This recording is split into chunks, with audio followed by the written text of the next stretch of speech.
So today we'll be showing you some tips to set up for more efficient lashing and proper posture. I'll include links to everything for my setup in the description box below.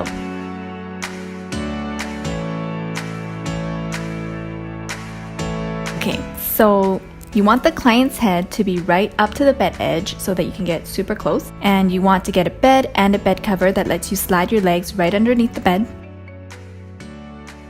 Your lash towel base should actually be a flat surface so that it's easy to work with. Sometimes I put my lash towel at the edge of the pillow, sometimes on the pillow shelf itself. And here I have a lash shelf for my main supplies so I can have close, easy access during the appointment. And the workspace is more elevated than the client's head. So this is a U-shaped pillow for the client's head to just sink in without making the lash towel part sink in as well. And then there's more workspace on the left side for me, and then also pockets for extra supplies and trays if I need.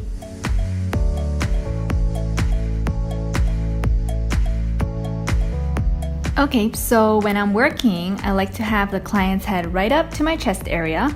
If it's not, you can adjust your stool up or down. And I'm always resting my forearms on the edge of the pillows, so it's good to get a pillow that's more elevated on the two sides for you. I also always use a paper towel when I'm lashing. You can use a tissue paper or even like a thin towel if you'd like. So I just tape it down so it doesn't move around during the appointment. I usually use the stickiest tape that I have and just take a little piece and then just stick it right in the middle of the forehead without getting the brows. And there you go. Now you can comfortably rest your wrists and hands on your client's forehead. It doesn't matter if your hands are cold, sweaty, or whatever anymore. So since my workspace is to the right, I usually ask my clients to put their hair all the way to the left side. I have my lash towel and my jade stone right beside the client's forehead for easier access. This way I can lash faster with less space in between the tile and the eyes. Okay, so we're just going to get set up here to show you how I position my hands when I'm lashing.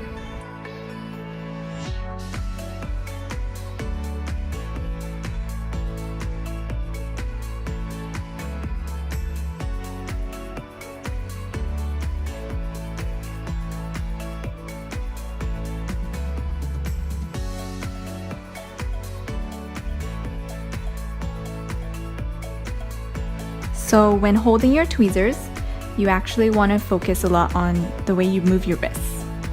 So the best way is forward and backwards, and not sideways from left to right. So forward and backwards like this. Apparently, if you move your wrists too much sideways, like from left to right, it can cause things like sore wrists, which can lead to long-term wrist pains or even carpal tunnel. It's actually pretty common for lash artists to develop carpal tunnel. So if you actually want to learn more about it, Melina from Lash Happy Club has written a really good blog on ways to prevent carpal tunnel for lash artists. I'll include the link to the blog below.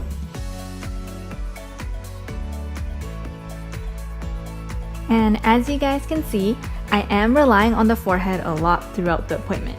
So my wrists are almost always touching the forehead, whether it's at the top of the forehead, the left side, or the right side. It's pretty much always using the forehead as a form of stabilizer for when I'm doing isolation and even placing the lashes on the natural lash. And I do know that there are lash artists out there who try their best to avoid touching the client's forehead just because they think that it might be bothersome for the client or they might feel uncomfortable.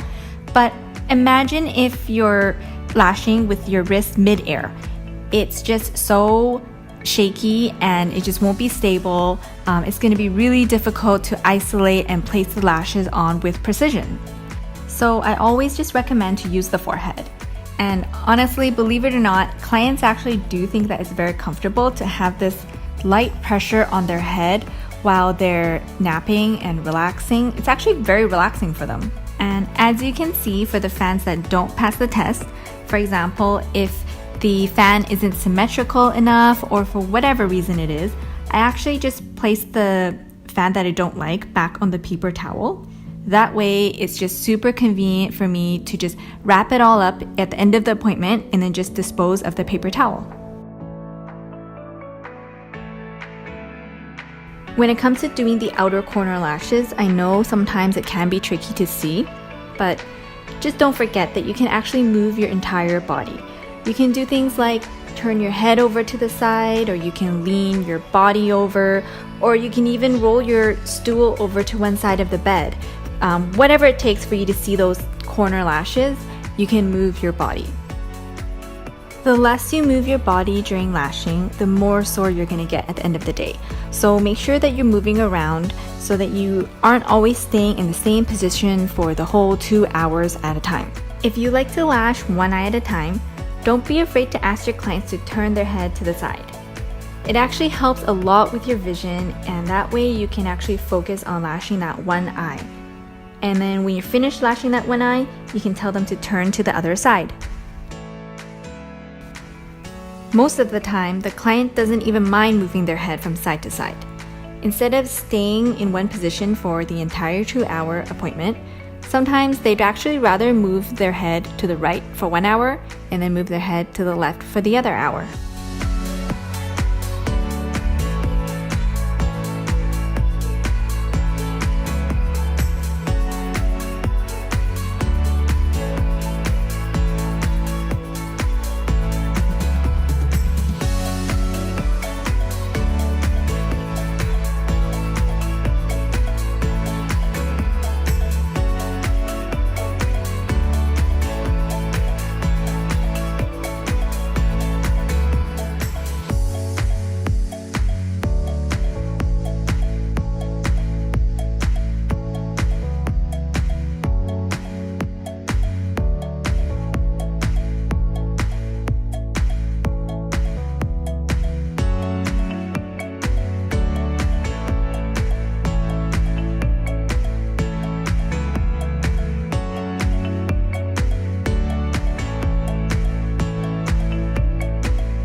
I hope you enjoyed watching this video and you found the tips helpful.